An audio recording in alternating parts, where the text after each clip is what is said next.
Welcome to RedEye Ramble. I'm your host, Abby Prather, and today we're sitting down with the woman in charge herself, Grace Fridy. Stay tuned as we learn what it takes to hold the infamous position of Editor-in-Chief.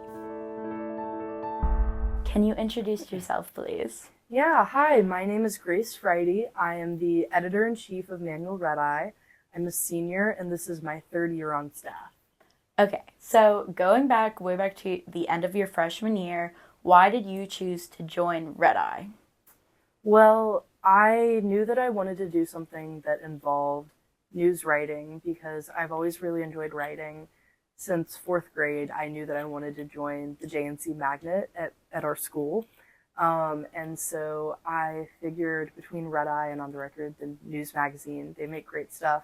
But I felt like the RedEye environment just was somewhere where I would really fit in. And I wanted to be able to choose what I wrote about and publish a lot more consistent coverage. And I felt like RedEye would give me the opportunity to post things, once or twice a month. And I think that's true. I've been able to write a lot of different interesting stories. Okay. And so you've been on staff for 3 years. I'm sure you've written hundreds of pieces. So what is the favorite story that you've gotten to cover for RedEye? Oh my goodness, this is hard. I'm trying to think back through like sophomore, junior, and this year. I haven't had a lot go up this year because we're early in the year, but as far as my sophomore year, I really enjoyed covering one of the Y-Pass plays called Airness. That was a lot of fun because it was just a cool play, and it was my first time doing review writing. But I think probably the piece that I'm proudest of would have to be the post-lockdown piece that I wrote with last year's editor-in-chief, Kaylin Gatos. Our school went under lockdown because there was a swatting that happened, and it was, a really tough time for everyone. But within a couple hours, Kaylin and I had a piece that had gone up with all the information, with student perspectives, with photography from the scene, and that was something that no other news site had the opportunity to get done as quickly. And so I was really proud of our ability to make that relevant breaking coverage happen. Okay.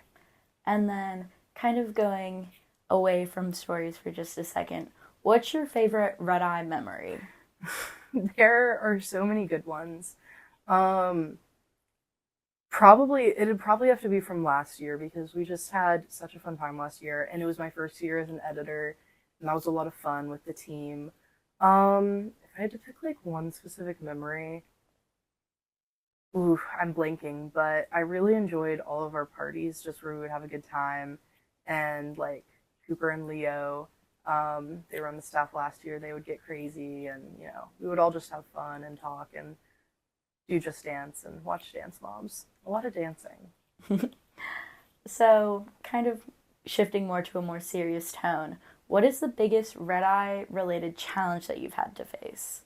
I think that the biggest challenge I had to face was actually pretty early on in my RedEye career.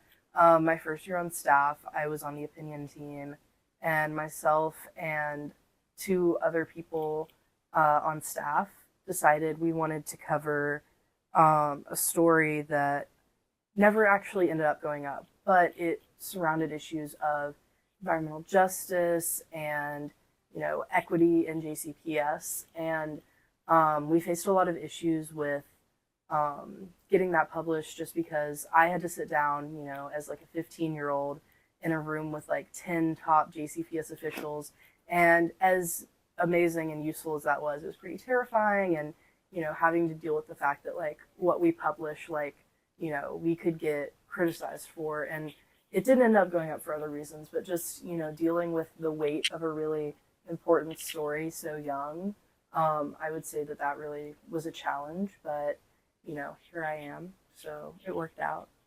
So, kind of building off of you being here now, how did reporting on that story so young help you grow to be the EIC that you are today? Well, I would say it wasn't just that story. A lot of things led to me being the editor-in-chief of an amazing staff. But I think that just the communication skills I think the communication skills that I got from working on that piece were so useful because I was emailing, JCPS spokespeople, and I was communicating with adults who, have full-time jobs that I was, asking them really tough questions about, and just, that level of communication and professionalism, I would say, set me on the right path to be prepared for a job like this. Okay. So, what kind of breaching away from the serious topic, we just had a little spiff there, but what do you love about RedEye? Oh boy, many, many things. I love so much about RedEye. I think at the end of the day, I think my favorite thing is just seeing how much people enjoy, putting out really great work, and seeing, the pride on people's faces when they publish like their first piece as a sophomore or junior, or when they put out something with a really quick turnaround or that's really important to them, and just seeing like the impact that has on our writers, because I know that for every writer or videographer or designer who feels that impact, that's going to be felt by people who see their work. And I would just say, like, yeah, that impact is really my favorite thing about RedEye. Okay. And why do you think incoming freshmen or anybody who's applying to staffs in JNC, why do you think they should join RedEye? Well, I think there are a multitude of reasons why you should join RedEye. We have a lot of fun. We do really great breaking news coverage. So if you're interested in fast-paced writing or video or design, we're the staff to join. And even if you're not, even if that's intimidating, we do a lot to make sure that you're eased into the process, that you know what to do, that you have a really great support system behind you if things get tough or confusing. We're also an award-winning publication, and I don't know if I mentioned that we have a lot of fun, but we do. Those are some of the top reasons, but, I would say just follow your heart, because, it's a great staff. It is. Yeah. So just tell me about what you're working on right now. Well, I just finished last week. I put up an explainer piece on how to register to vote in Kentucky, and, I thought that was really important because I'm sadly a month too young to vote in the upcoming election, and I think civic engagement really matters, especially with young people, because they don't vote enough compared to other age demographics. But right now, I think next week I'm going to cover Kentucky State Legislature task force. They're meeting at Mail. And then I'm going to try and do some stuff regarding standards-based grading with JCPS. We'll see when that goes up, but that's kind of where I'm headed. Okay. And then is there anything else you want the people to know?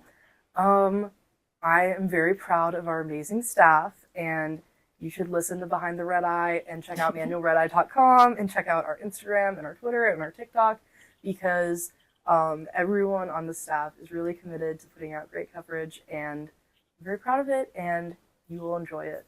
So thank you. Thank you. That's a wrap on RedEye Ramble. Tune in next time when Morgan Schmidt joins us here at the Ramble Round Table. To stay up to date on all things RedEye, check out our website, manualredeye.com, and follow us on our socials at Manual RedEye across all platforms. I'm your host, Abby Prather, and I'll see you next time. Remember to stay informed and stay engaged.